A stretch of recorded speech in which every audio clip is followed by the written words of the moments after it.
You're very welcome to Public Relations Smith's video classroom, where you will learn the art and science of public relations and its dynamics. And I believe that you will enjoy every bit of it. I am Dr. Joseph Ajusin, and I'll be your tutor in this course, titled The Principles of Public Relations in Practice. I'll be taking you through the journey of the problems of public relations, both in the world, in Nigeria, and in Africa. Stay tuned. I'll be right back.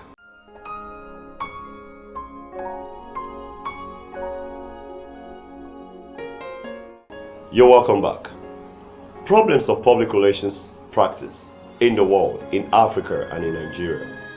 Well, once I cover the problems of public relations in the world, definitely it has covered both for Africa and Nigeria. However, for specific purposes, I will split them and I'll take them in different outlines. So we'll be looking at 7 problems facing public relations practice in the world, 7 problems facing public relations practice in Africa, and 7 problems facing public relations practice in Nigeria.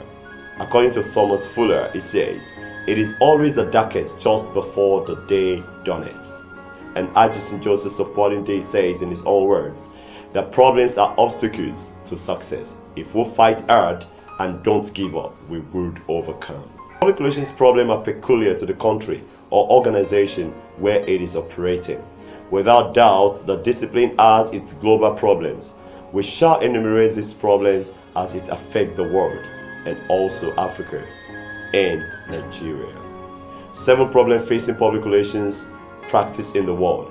It is not exaggeration that public relations is faced with numerous problems or challenges. The truth is that these problems have constituted to the major challenges the profession is facing today. More so, the dynamism of the world has posed another challenge to the profession. Since our job is communication oriented, we are faced with diverse media to communicate our messages with. Some schools of thought have enumerated their passive opinions as regarding their thoughts on what public relations problems are globally. The following are the global problems facing public relations. Number 1 is financial constraint. There is no doubt that organizations are cutting budget, thereby leading to poor financing of the public relations department. Financial belt tightening has stemmed the flow of public relations budget. Companies are reluctant to spend the little revenue they have on improving their media profile. Ironically, now is the time for them to raise their profile and gain new customers to themselves. 2. Increase in communication platform.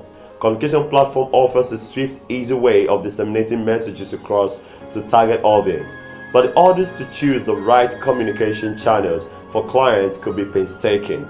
Though many social medias are free to use, even if it needs paying subscription for some services, it is still convenient to use. However, a lot of time investment needs to be made in order to reach out to the right audience, passing your messages across to them and getting desired results. The third challenge is client expectations management.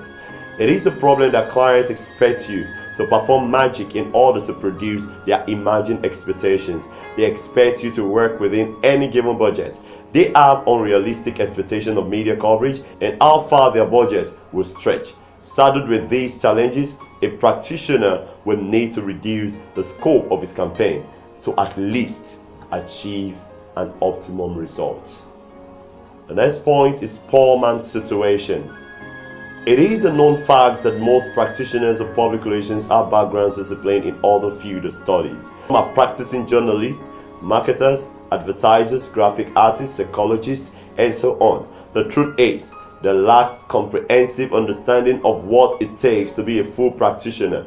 Those disciplines are relevant to gaining an expertise in public relations, but they need to be merged with core public relations courses to achieve the birthing of a fully fledged public relations expertise.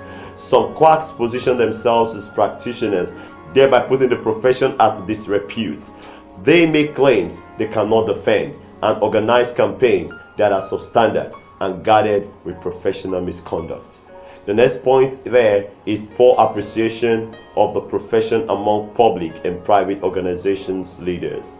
Most organizations' leaders have no regard for public relations professionals. They believe anyone could do the job of public relations if they are pulled through. They have myopic perception of the profession, so they do not see need for engaging both in-house public relations and consultants to manage their reputation.